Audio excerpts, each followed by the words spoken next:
Quais são as hipóteses aí para uma lei que o pessoal levanta mais? Tem diversas. Tem as malucas aí. Tem um tal de Jeff Wise. Que foi abduzir o avião. Ele vai por essa onda aí. Mas não, de abdução ele não fala, mas ele fala que o avião, ao invés de. O avião enganou, assim, ele não desviou para o sul. Ele foi, na verdade, para o norte, para uma base russa. Por quê?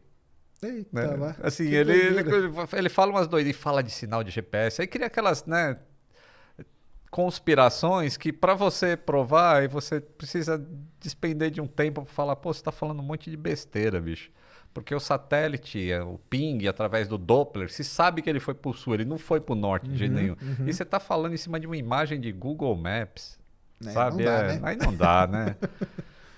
Mas ele tem essas teorias aí tem a teoria do sequestro, que não se sustenta porque nenhum grupo terrorista Assumiu. assumiu. E aí, para que você vai, né, ir para uma ilha com a Gisele Bündchen e não fala para ninguém que você foi? Exatamente. Então, isso, né, o terrorismo, infelizmente, vive disso. Ahn, e tem a do suicídio do comandante, que é, Ele mergulhou com o avião no mar, é isso? é, Basicamente. é muito difícil entender como é que se faz um suicídio Mas aí que ele coletivo. desliga tudo? Ele sai desligando as coisas? Porque ele pode, né? Tá, eu vou falar minha teoria pela primeira vez, eu acho que eu vou falar isso em Então, consideração. fala a A gente teoria. tá conversa de bar, então, Isso né? aí. O que eu acho, tá? Isso não é a verdade, tá, pessoal? É o que eu acho. Que o comandante, que é o que tinha mais motivo para se suicidar, baseado no que a polícia encontrou no simulador de voo da casa dele e tudo mais, e ele estava com problema político, perseguição lá na Malásia. Então eu acho que ele matou o copiloto. E existe uma maneira não muito difícil de fazer isso dentro do cockpit do 777, que eu obviamente não vou falar, mas existe uma maneira não muito difícil. E o avião ele faria um voo de aproximadamente 5 horas entre a Malásia e acho que ele estava indo para a China, se não me engano. Uma vez que o copiloto está morto e a porta do avião é blindada, acabou. Ninguém mais tem acesso ao cockpit do avião. Só o comandante podia abrir, né? Só o comandante que pode abrir. Se você fala para os comissários que tá tudo certo, tá tudo certo. Segue o voo. Você de noite dentro do avião, você tá comendo e vai se preparar para dormir, certo? As comissárias fazem o serviço de bordo que tem que fazer. Enquanto isso, o avião não está indo para a China. Ele já começa a fazer a volta para ir para onde ele tem que ir. Baseado no plano de voo que o cara fez no simulador dele. E por que que ele não... Por que que isso não chama atenção? Né? De tipo, ninguém vai no banheiro, ninguém vai nada. Em algum momento eu acho que a tripulação de cabine, que são os comissários, devem ter se sentido desconfortáveis, mas o comandante pode ter dado uma desculpa qualquer. Existe uma teoria que diz que ele pode ter despressurizado o avião. E aí todo mundo morreria antes de por qualquer hipóxia. coisa. Entendi. Inclusive ele, mas o oxigênio dos tripulantes demora mais do que o dos passageiros. O passageiro é 15 minutos. O do tripulante daria para respirar por mais de 2 horas em condição de falta de oxigênio. Eu acho que ele não precisou fazer isso. Como ele sabia como desligar o transponder Isso. e toda a parte de comunicação externa do avião, ele também sabia como desligar o sistema de entretenimento dos passageiros, que mostra o mapa para onde o avião está indo. Aquele mapinha que você fica acompanhando, ele pode ir ali e Isso, ele tira desliga do ar. só aquilo. Entendi. Entendeu? O sistema de filme continua Tá funcionando. tranquilo, só o mapinha que não. Porque a partir do momento que ele tenta fazer alguma coisa, a vida dele começaria a ser infernal. Assim, os passageiros, para onde a gente está indo? Por que né, caiu máscara? As comissárias, caiu uma... Ia ser bem complicado. Ao passo que se ele faz um voo normal, estamos indo para a China, ninguém sabe para onde está indo, entendeu? E aí ele faz uma grande sacada que eu acho assim, eu não sei que ponto de maldade do ser humano consegue isso, mas quando ele desliga o radar, o que acontece é que o avião para de dar informação para o controle de tráfego aéreo, de velocidade, de altitude e tudo mais. E isso é o radar secundário. Só que o radar primário continua emitindo onda e retorna um ponto. E aí, em algum momento no radar, tinha esse ponto aparecendo sem nenhuma informação. Então, o que você faz quando algum alvo entra no teu espaço aéreo e não diz o que é? É um objeto voador não identificado, despacha a força aérea para ver. Né? Isso aí. O cara, quando ele faz a curva em cima lá do mar do Vietnã e vai sobrevoar a Malásia de novo, entre a Malásia e o Vietnã, ele vai bem na fronteira entre os dois países. Então, uma hora ele tá do lado do Vietnã e aparece o blip lá no radar do cara. O cara, opa, acho que tem um negócio aqui. Aí daqui a pouco ele tá do lado da Malásia. O cara, acho que tá lá no Vietnã. E o outro, acho que tá na Malásia. Entendi. E ninguém despachou a Força Aérea. Cara, ele fez um jeito de dar uma driblar. Isso, porque um joga pro outro assim, tá lá na Malásia. E o Vietnã... Porque não é um negócio que fica, né, consistente ali, né? Porque a fronteira não é uma linha reta, né? Exato. Nossa, cara.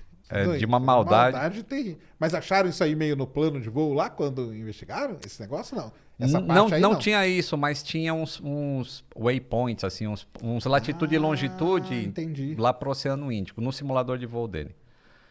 Outra coisa que ele faz é que a cidade que ele morava ficava a oeste de onde ele decolou. E um pouco antes dele entrar no mar de Andaman, acho que é isso, ali entre a península e não sei o que lá.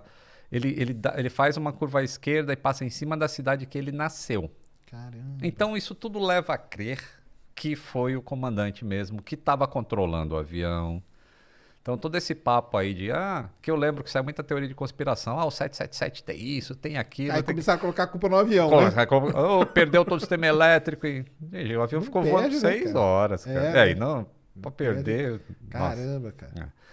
E aí, depois que ele sai do território, ele entra nesse mar. E quando ele tá entrando no espaço aéreo de uma ilha que tem ali, Sumatra, não sei se é Sumatra. Eu tô tentando lembrar do War 2, que a gente jogava. Ali, né? Aquela região é complicada mesmo, né? Aí ele vira à esquerda e vai para o sul do Oceano Índico.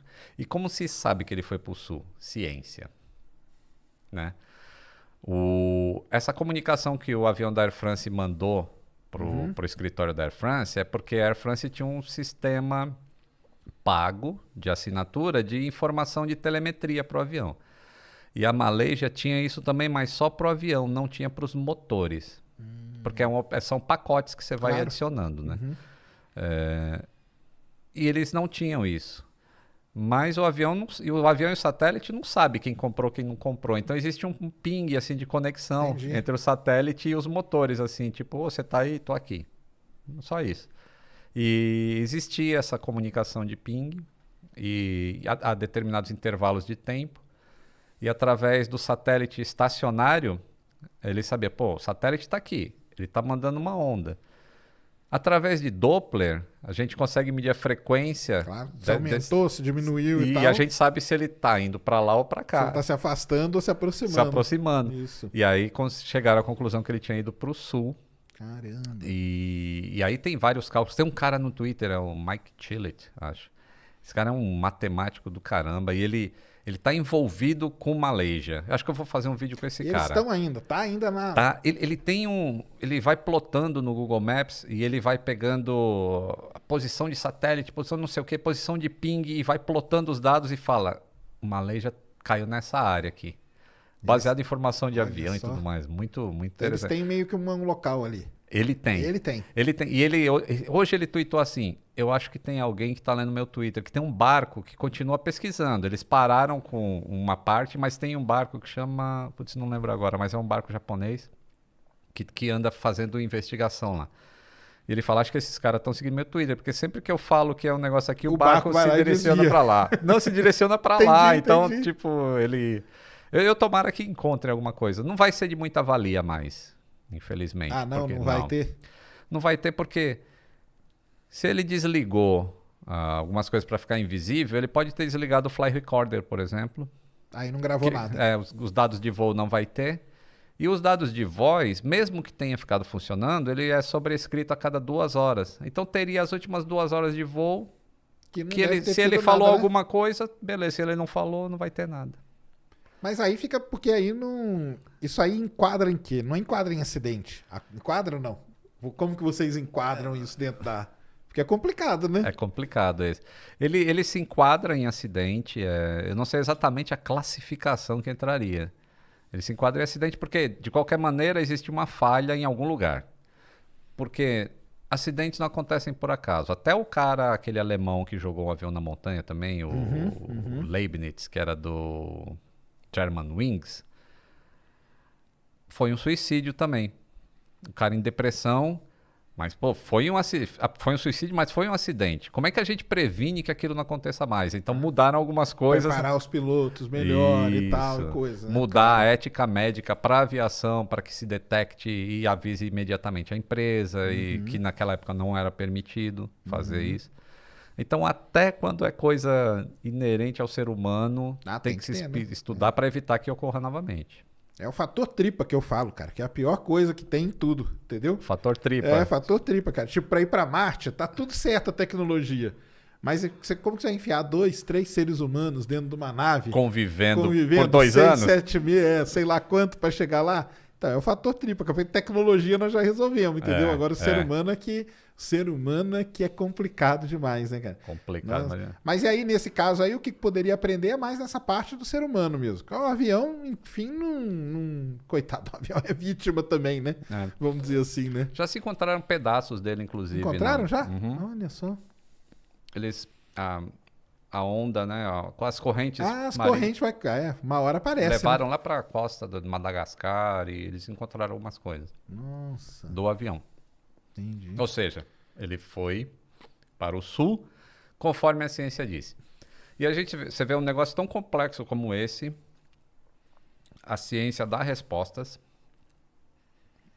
e me dói muito ver um vagabundo não acreditando em vacina. Que é um negócio de anos e anos. Séculos, né? Não, isso aí é terrível mesmo. Terrível. Tem que acreditar. A ciência tá aí pra isso, né, cara? Pra ajudar só.